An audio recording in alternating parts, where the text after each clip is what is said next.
너 되게 이런 말들 그래요? 우리 사회복지 하는 사람 제일 싫어하는 말인데 네, 제일 싫어하는 말.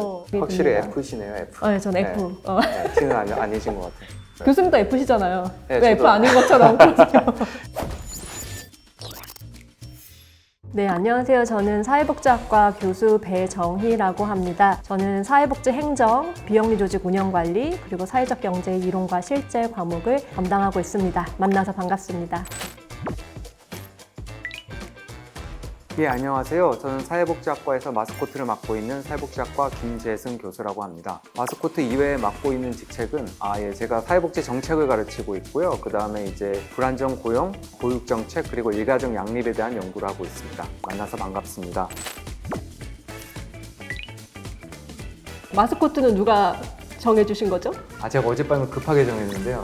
네. 인정하겠습니다. 인정하시나요? 예, 그럼 그대로 가죠. 사회복지학은 사람들이 살아가다 보면은 마주치게 될 다양한 위험들, 아프거나 죽게 되거나 아니면 다치게 되거나 아니면 실업을 하게 되거나 이러한 다양한 사회적 위험에서 사회적 안전망을 제공해줘서 이들이 그러한 위험에서 다시 한번 일어설 수 있게 도와주는 학문이라고 생각합니다. 그리고 특히 이제 소외된 그룹들, 소외된 사람들을 위해서 이들의 삶을 조금 더 나은 방향으로 증진시키고자 하는 학문이라고 생각합니다. 네, 그리고 최근에는 우리가 보편복지라고 이야기를 많이 하는데요. 그래서 꼭 취약계층뿐만이 아니라 모든 국민들이 누릴 수 있는 사회복지 정책이나 사회복지 서비스를 사회복지 전공에서 어떻게 기획해야 되는지를 배우고 있고요. 생애주기별로 아동 청소년, 그 다음에 청년기, 그 다음에 중장년기, 노년기에 그때의 뭔가 욕구가 무엇인지, 필요한 것이 무엇인지에 대해서 자세히 배우고 관련된 서비스와 정책을 배우는 학과라고 볼 수 있겠습니다. 교수님 먼저 하시겠어요? 아니요, 교수님. 네.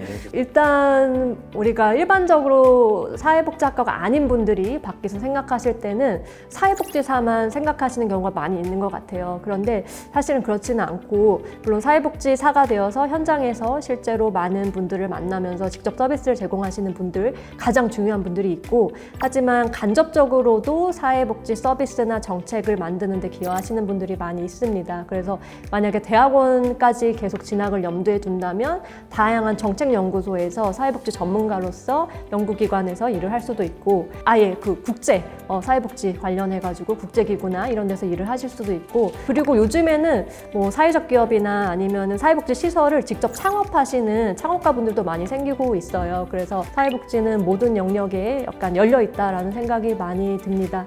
특히 요즘에는 기업에서도 ESG나 CSR 관련해서 전문가들이 많이 뽑고 있기 때문에 그쪽으로 또 취업을 해서 또 민간 영역에서 역량을 키우는 학생들도 많이 있는 것 같습니다. 저는 상당히 긍정적이라고 봅니다. 일단은 기본적으로 저희가 생각하는 사회복지 대상자 클라이언트들은 이제 다양한 정보를 접하기가 어려워요. 특히 노인, 장애인, 아동 이런 분들이 있으셔서, 근데 이제 챗 GPT를 통해서 쉽게 복지 서비스가 어떤 게 제공을 하고 있는지, 우리 마을에 어떤 프로그램이 제공하고 있는지 사용자들이 훨씬 더 쉽게 정보를 접하고 사회복지 서비스나 프로그램을 이용할 수 있다고 생각하고요. 사회복지 서비스 공급자 입장에서도 이제 다양한 빅데이터로 정보가 모이잖아요. 누가 어떤 서비스를 필요로 하는지에 대해서 욕구들을 정보를 통해서 더 잘 알 수 있게 됐어요. 옛날에는 사실 사람들이 뭐를 원하는지 잘 몰랐잖아요. 필요한 사람들에게 좀 더 맞춤형 서비스를 제공할 수 있다는 점에 대해서 이제 공급자 입장에서도 장점이 있다고 봅니다. 네, 사실 AI, 그다음에 디지털 기술과 사회복지는 최근에 굉장히 이제 핫 이슈고 되게 중요한 영역이 앞으로도 점점 더 이제 확대가 될 것 같습니다. 한편으로 결국 사람이 사람한테 줄 수 있는 기본적인 어떤 따뜻함이라든지 인간적인 교류들이 있거든요. 그래서 그런 것들이 기본적인 베이스가 되었을 때 이런 AI 기술이 또 좋은 어떤 보조 도구로 활용이 되지 않을까 생각이 확실히 듭니다. F시네요, F. 네, 전 F. T는 아니신 것 같아요. 교수님도 F시잖아요. 네, 왜 저도. F 아닌 것처럼 그러세요?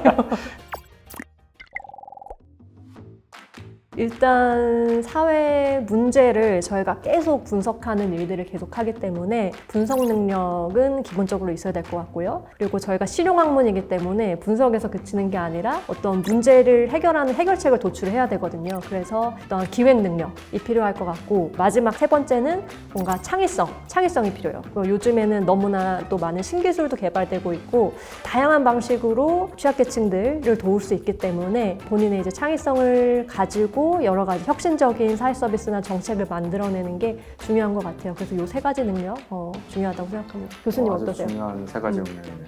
저는 이거 받고 세 가지 더 하겠습니다. 첫 번째로는 이제 따뜻한 공감 능력이 필요하다고 생각을 합니다. 여러분들이 또 T도 있을 거고 F도 있으실 텐데 이 기술들은 제가 볼 때 배울 수 있다고 생각합니다. 이런 것들을 발전시키고 특히 클라이언트들의 상황을 이해하고 그들의 감정을 이해하는 것들이 중요한 역량이라고 생각을 하고요. 그 다음에는 이제 냉철한 머리가 필요하다고 생각을 하는데요. 아까 말씀해 주셨던 이제 분석적인 지식, 상황이 어떻게 이 사람들에게 영향을 미치고 사회 구조적인 문제들과 이 개인적인 상황들을 잘 이해할 수 있는 그러한 지식들이 필요하다고 생각합니다. 마지막으로는 좀 협업이 필요한 것 같아요. 이제 다양한 영역에 진출해 계신 분들이 다 협업을 많이 하게 되거든요.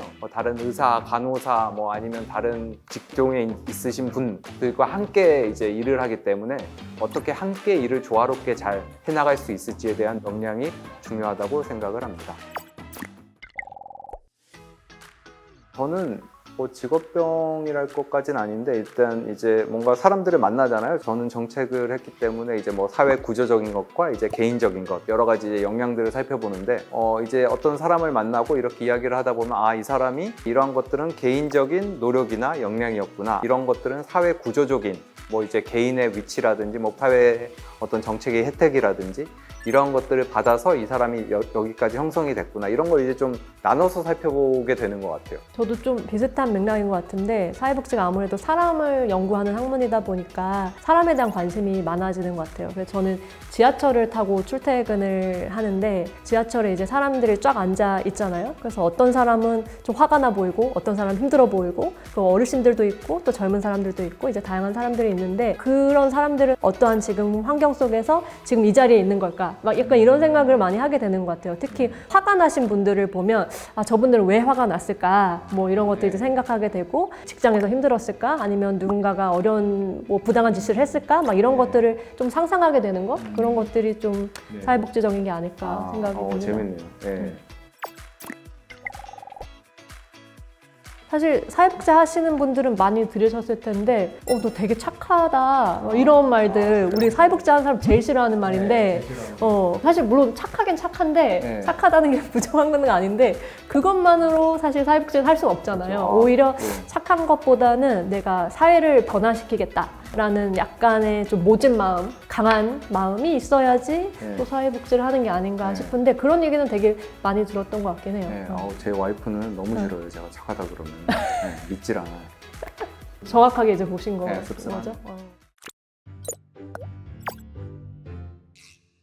저는 일단 기본적으로는 따뜻한 마음이 필요하다 생각합니다. 교수님 어떠세요? 저는 강철 멘탈과 체력이 중요하다고 생각을 합니다. 되게 멘탈을 흔들리는 일들이 상당히 많이 일어날 수 있는데 특히 자신과 다른 상황에 있는 사람들을 많이 보게 되고 어려움들을 보게 되기 때문에 그런 것들에서 잘 흔들리지 않을 수 있는 그런 멘탈과 체력이 중요하다고 생각을 합니다. 근데 그 따뜻한 마음은 약간 기본적으로 따뜻한 마음이 없으면 사회복지를 계속 지속하기가 쉽지 않은 것 같아요.